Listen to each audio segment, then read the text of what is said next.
Istanbul's new rail tunnel links Europe and Asia. The tunnel is 8.5 miles long with 4,593 feet running under the Bosporus, the strait that divides Istanbul between Asia and Europe. Istanbul, Turkey has opened an underwater railway tunnel linking Europe and Asia, and the two sides of Istanbul, realizing a plan initially proposed by an Ottoman sultan about 550 years ago. The Marmara Tunnel runs under the Bosporus, the strait that connects the Black Sea and the Sea of Marmara and divides Istanbul between Asia and Europe. The tunnel is 8.5 miles long, including an underwater stretch of 4,593 feet. It's among a number of large infrastructure projects under the government of Prime Minister Recep Tayyip Erdogan that have helped boost the economy but also have provoked a backlash of public protest. I wish from God that the Marmara that we are inaugurating will be a benefit to our Istanbul, to our country, to all of humanities, Erdogan said at the opening ceremony. Officials hope that with up to 1.5 million passengers a day, the tunnel will ease some of Istanbul's chronic traffic, particularly over the two bridges linking the two sides of the city. A more distant dream is that the tunnel may become part of a new train route for rail travel between Western Europe and China. The underwater portion of the tunnel wasn't dug, but was dropped in sections to the sea bottom, the immersed tube method used around the world. Turkish officials said that more than 180 feet deep, it is the world's deepest railway tunnel of its type. Started in 2005 and scheduled to be completed in 4 years, the project was delayed by important archaeological finds, including a 4th century Byzantine port, as builders began digging under the city, rejecting any fears that the tunnel could be vulnerable to earthquakes in a region of high seismic activity. Turkish Transportation Minister Binali Yildirim said that it is designed to withstand a massive 9.0 magnitude quake. He calls it the safest place in Istanbul. The tube sections are joined by flexible joints that can withstand shocks.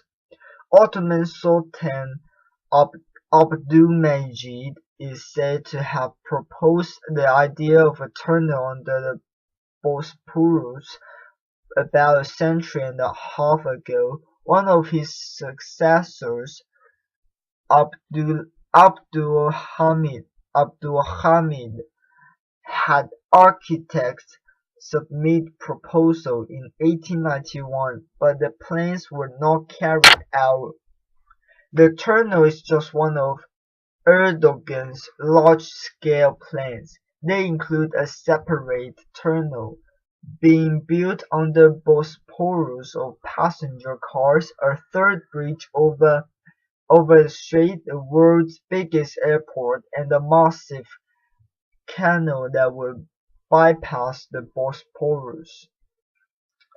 The projects have provoked charges that the government is plugging ahead with city-changing plans without sufficient public consultation.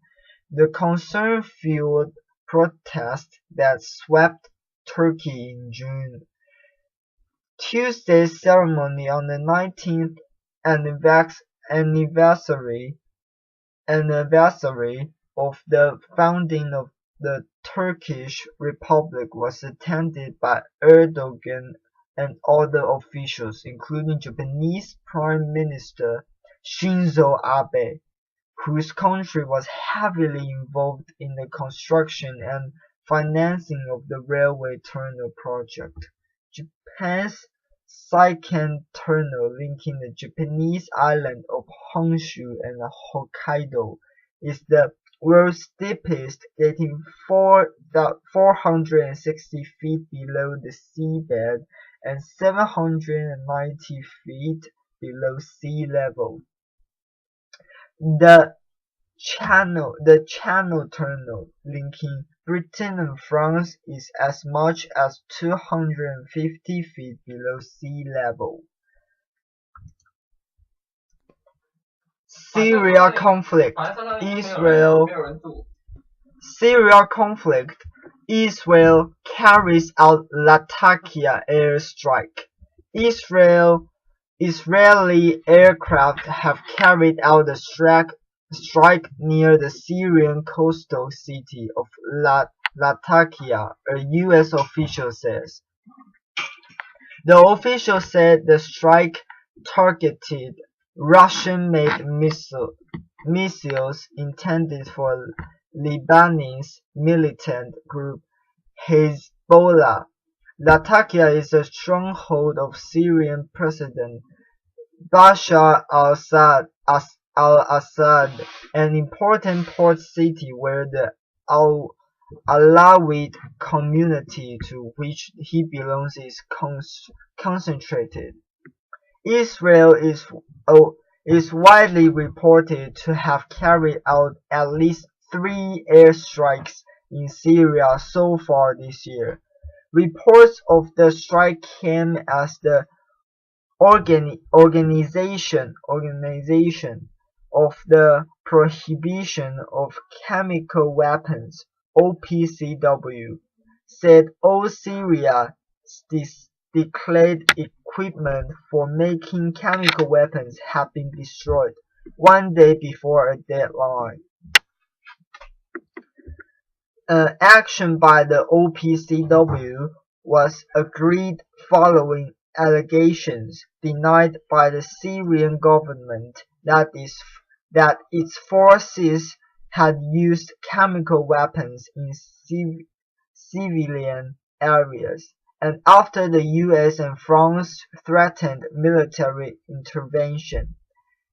The delicate moment. A U.S. official said the Israel strike took place overnight from Wednesday into Thursday. Reports circulated on Thursday of explosions near Latakia, but the cause was not clear. Several explosions were heard in an air defense base in the Snubba Jabal area, said the Syrian Observatory of Human Rights, a UK-based activist network. Neither Israel nor Syria have commented on the report. One unnamed U.S. official told the Associated Press that the missiles targeted by Israel were Russian-made SA-125S. Israel has repeatedly said it would act if it felt Syrian weapons, conventional or chemical, were being transferred to militant groups in the region, especially Hezbollah. The BBC's Jim Muir in Beirut says the reports come at a delicate moment, with the Russians, who apparently made the weapons that Israel is said to have targeted, working closely with the US to get a peace conference on Syria off the ground. Russia has been a key backer of President Assad's continuing to supply his government with weapons during a conflict in Syria. Mr. Assad had promised to respond to any future strikes by Israel, constructive partner. On Thursday, the OPCW said in a statement that its teams had inspected 21 of the 23 chemical weapons sites in Syria. It said two sites were too dangerous to visit, but equipment from those sites had already been moved to places where it could be inspected.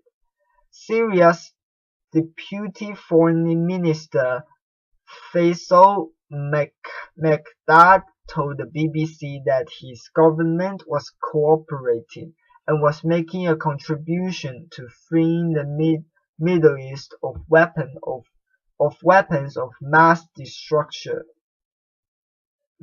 I hope those who have always thought of us negatively will change their minds and understand that Syria is and will be always a constructive partner, Mr. Mekdad said. Syria's next deadline is mid-November, by which time the OPCW and the Syrians must agree a detailed plan to destroy the country's chemical weapons stockpile. Syria has until mid-2014 to destroy the chemical weapons themselves. Syria's arsenal is believed to include more than 1,000 tons of the nerve gas sarin and the blister agent sulfur, mustard, and other banned chemicals stored at dozens of sites. Their uprising against Mr. Assad began in 2011. More than 100,000 people have been killed and more than 2 million people have fled the country, according to the UN. Champions League Celtic Stadium request to be denied by UEFA. Any request by Celtic to play one of their home Champions League fixtures in either England or Ireland next season will be denied by European governing body UEFA. If Celtic win the Scottish League title this season, they will be required to play a two-legged Champions League qualifying match next summer, but with Celtic Park, along with Ibrox and Hampden, all in use as Commonwealth Games venues, a new location for the game would need to be found. Celtic's Chief Executive Peter Lowell had asked UEFA to look at options for the tie, including stadiums outside Scotland. Speaking earlier this week, Lowell said, "We are currently in discussion with UEFA in terms of what options we have. Once they are happy with those options, then we will go and speak to the relevant owners of the stadia, possibly outside Scotland. It could be England or Ireland, the Aviva in Dublin or Croke Park, or maybe even down south at the Northern Premier League club. We have a big support in Dublin and the stadium was full when we played Liverpool in the summer there, so that would be great. But BBC support have been told that UEFA under its current rules would deny any request to play a game outside Scotland, citing Rule 27 of Rule 12.7 of Champions League regulations. It states Champions League matches must be played either at the ground of the home club or at another ground in the same or another city within the territory of its association. The only exemptions under the rule are for safety issues or as the result of a disciplinary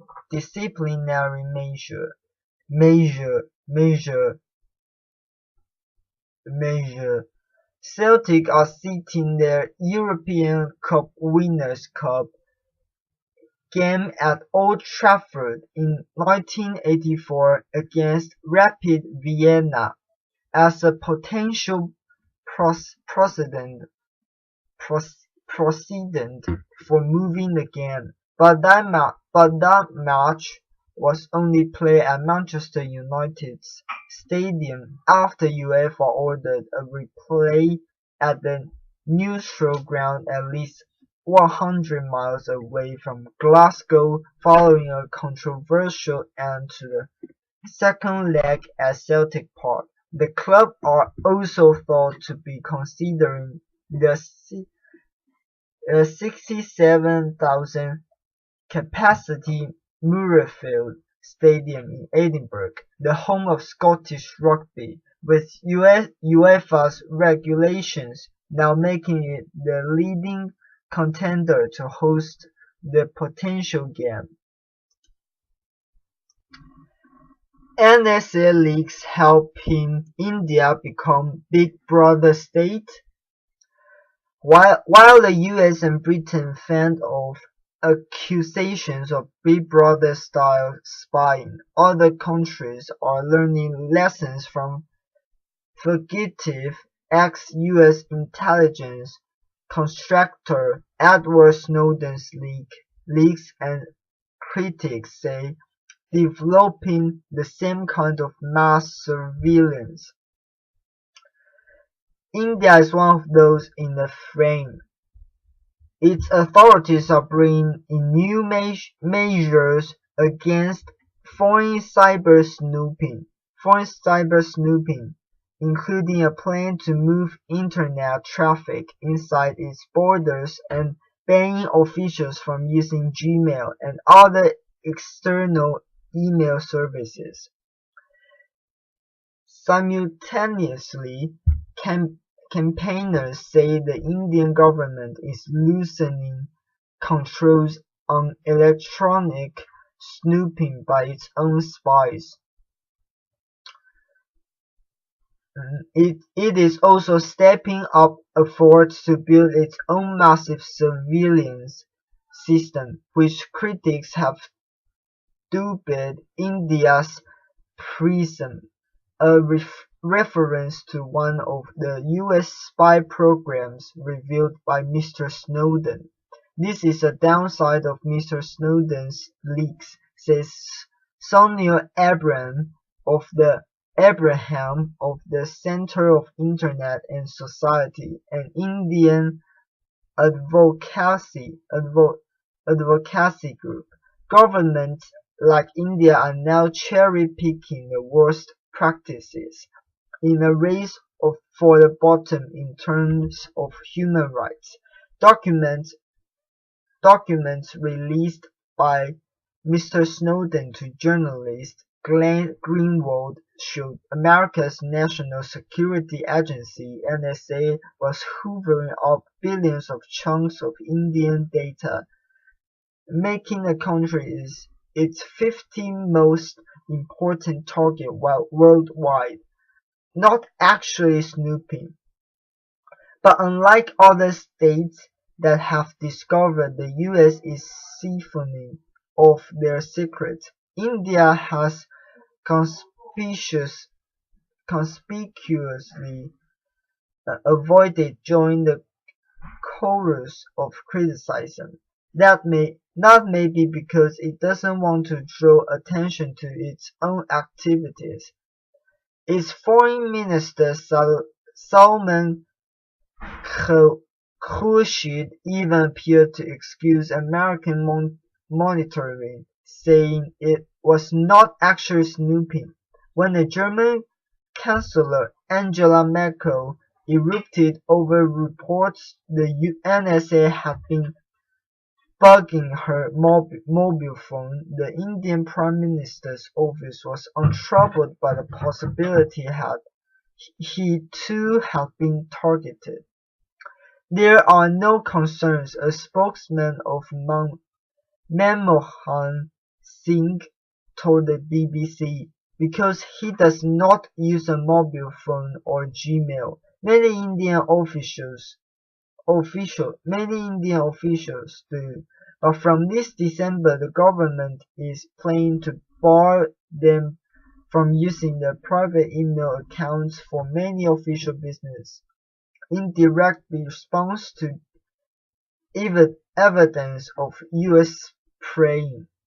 Instead, they will have to use government email. The latest reports of even deeper NSA penetration of Google is likely to further spur such moves.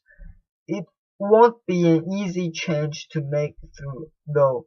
Judging from the BBC's own experiences dealing with Indian officials, many prefer to use Gmail or Yahoo rather than their official accounts because the government email system so often crashes.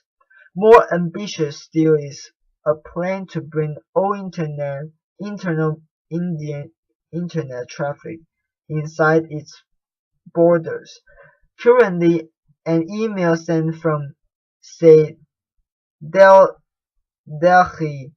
to Calcutta is more likely to travel via the US or Europe, partly because of the way the internet is designed, but also because of a lack of Indian capacity.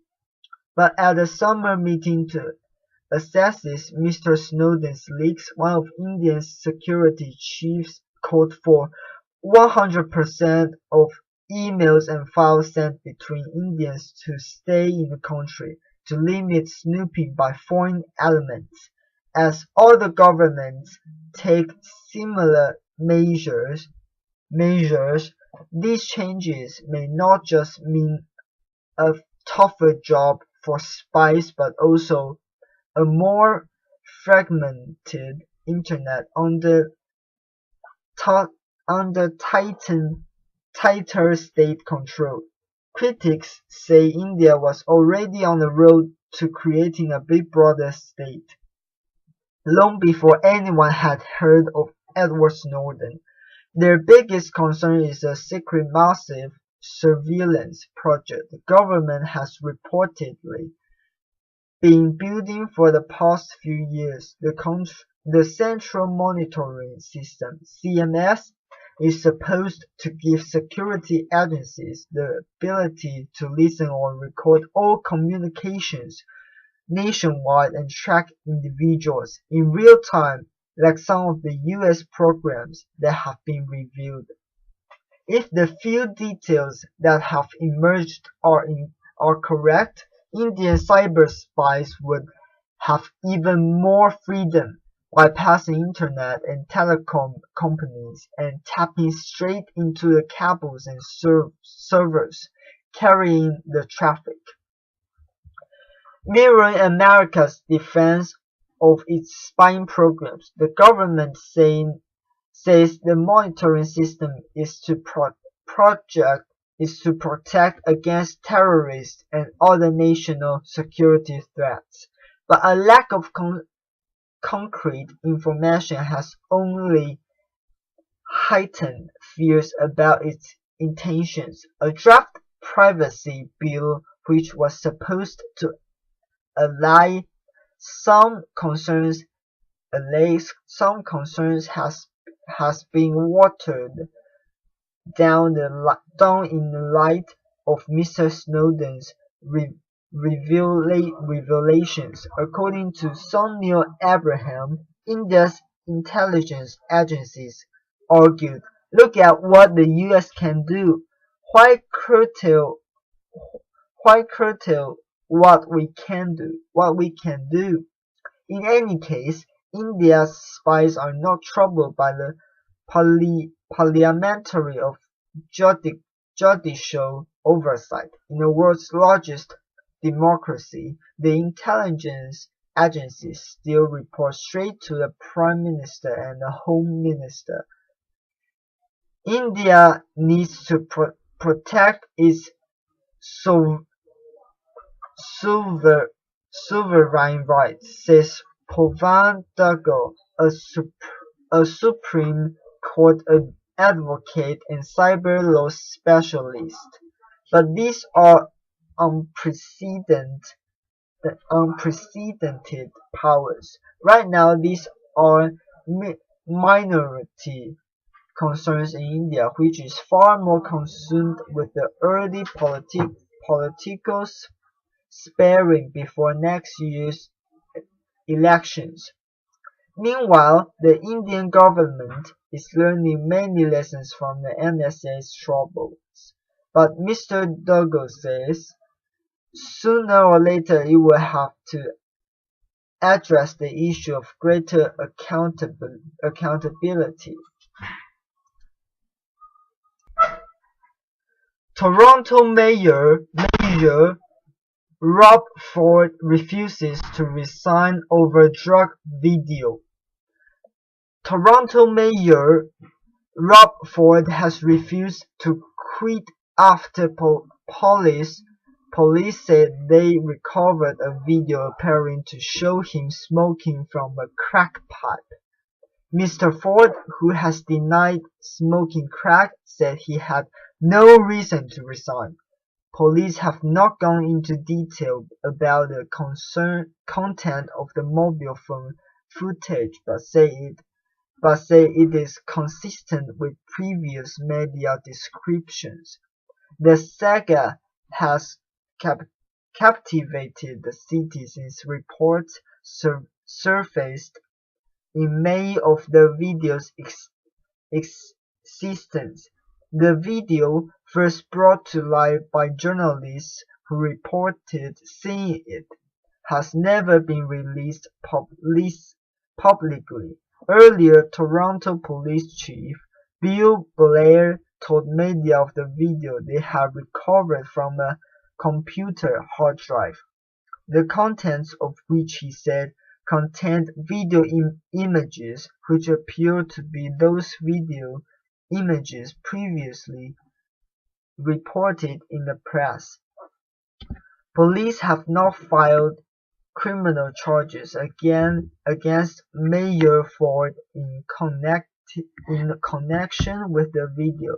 Disappointed, there is nothing on that video that would support the laying of criminal charges, Mr. Blair said, but he added it was an issue of significant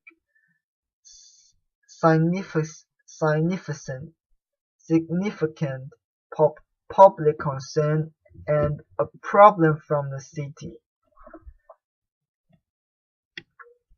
He said he was disappointed by the video's content. Mr. Ford told a gaggle of reporters outside his office on Thursday following the police statement that he wished I could come out and defend myself.